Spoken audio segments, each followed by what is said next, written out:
End-to-end ID, if not provided, you can use the word called not provided.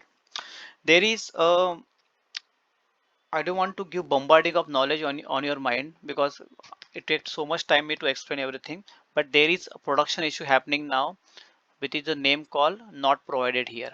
If you are giving not provided word here, right, in end-to-end ID, and some banks, if BIC is not providing, they are also mentioning the word not provided only. So what happened due to that, the payment falls into repair, and CBPR guideline is working on that now to how to give the solution. Either either they have to use the standard as a blank, or either they should remove the tag itself. Okay, so that thing is still going on, and I will let you know. But just in my mind, because I'm in touch with those guys, what happening in production, what the defects happening, and CBPR guideline also publishing the defects which they are facing. I mean, it's not the production issues, but the issues they are facing, they are publishing time to time. So I'm reading that as well. So this is one of the issue they are facing in the production. Okay, not provided keyword. Okay, the next one is your end-to-end ID. End-to-end ID transaction reference created by UAD4 standard. Okay, this is one of the algorithm which create your UETR. This reference must be passed throughout the pattern. Okay, we are aware, right? Now what is UATR? It always remain constant, and it is fine in your block 3 with the tag. With the tag, who can tell me now? 121. Perfect. 121 is the tag which is there in your UATR in block 3. Okay, this is similar field here as well. There is no correlated field of end-to-end ID, but UATR is there. And where you can find this all information, it is there in this field here, UATR. Okay. Now next concept is here, inside payment information, transaction identification. Okay, this is one of the, then clearing system reference. So we'll see one by one what is this. Next is in payment identification. In the payment identification, okay, okay, these fields are not mandatory. That's why it is not there in your here. Let me see if I see anywhere as well in anywhere this field.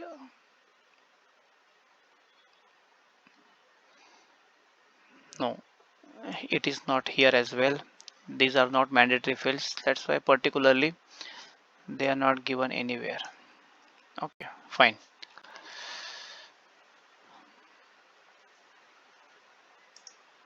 So there is one more field called end-to-end reference transaction identification, and as per it is mentioned, it is 0 and 1 when it is optional.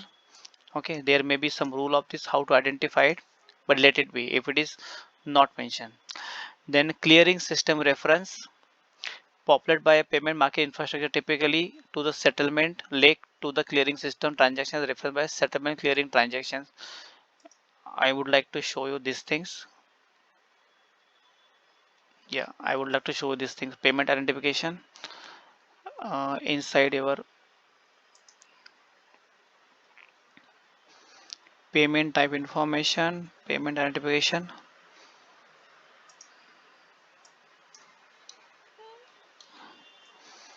Okay, now we are moving to your first is message ID, right? Just now we have discussed. Then inside settlement information, settlement. Okay, no, we already discussed these things, not this one.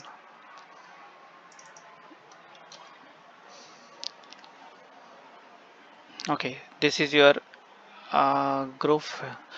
This is your payment identification.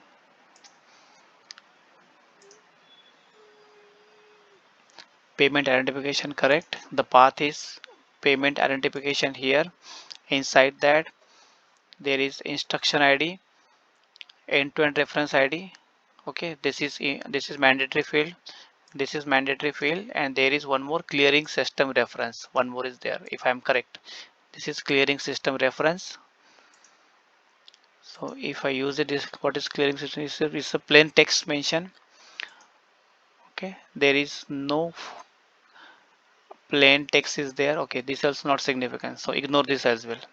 Okay, there is no okay transaction ID, and this one is not important. It's a clearing. This is a plain text.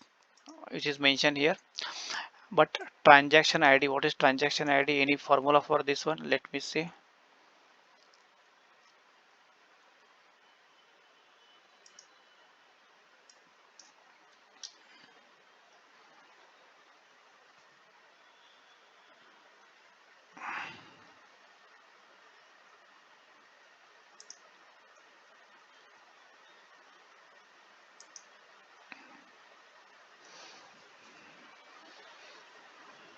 Okay, ignore this also. Is again a plain text message. There is no formula for this one as well. Okay, only a plain text message. Okay, both fields are not mandatory as well. Only you have to keep in mind these three fields which are very important, which are mandatory. Alright, then next is your four fields are there. Service level, local instrument, category purpose, clearing channel, and instruction priority. So we'll see one by one what is this methods are there. Okay, and this also not mandatory fields, but let's see. Clearing channel is very important. Okay, in which way we want to clearing the payment. Okay, this is important, so we'll see one by one those fields. Let's payment type information inside this one.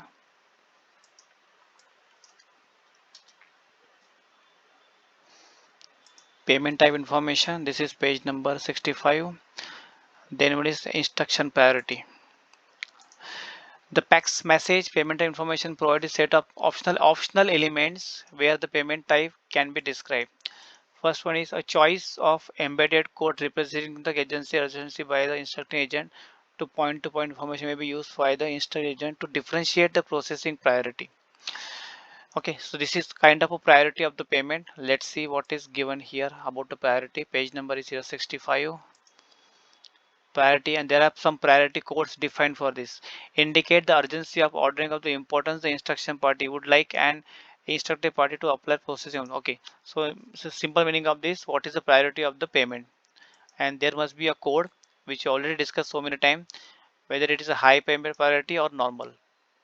Okay, so that is mentioned in your code list, whether high payment or normal payment, high or normal. So there are one more thing is urgent. So it's based on that it will mention the priority of the payment. Okay, there is no other significance of this instruction priority.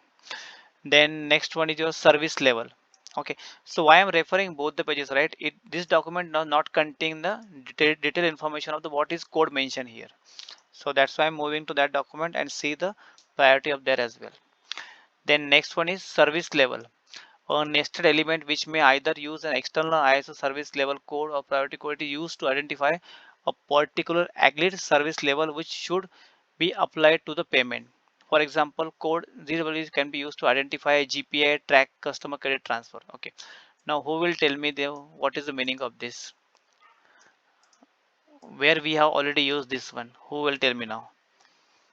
By reading this last text.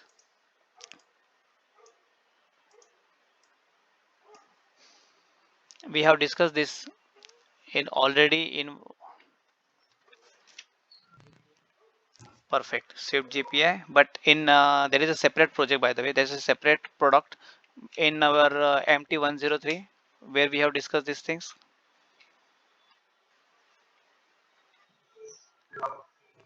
Yes, it is in block 3 before your UATR. If Swift GPI is enabled, then we have to use 111 and with that code 001 means GPI is enabled. Remember anyone who has given the answer of this? Anup. Okay, by the way, Leena, Priti, Gayatri, and Rakesh. This is we already discussed in your block 3 before UATR. I discussed that time. If you put before UATR, okay, I will go to this page now.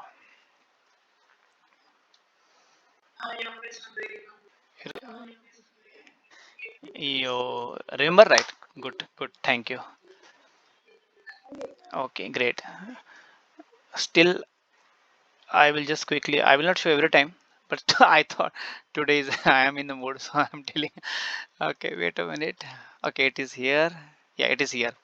See, service type identifier 111, right? 001 means it is enabled. The this one is 111 and it is mentioned in your block 3 before your UETR here.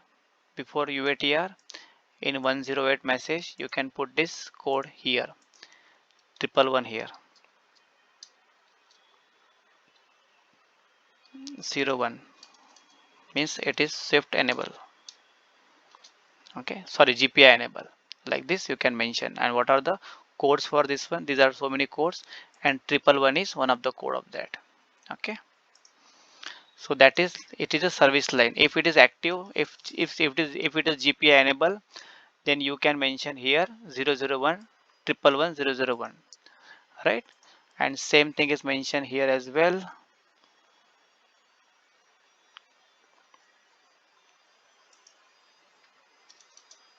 65 instruction priority, then service level.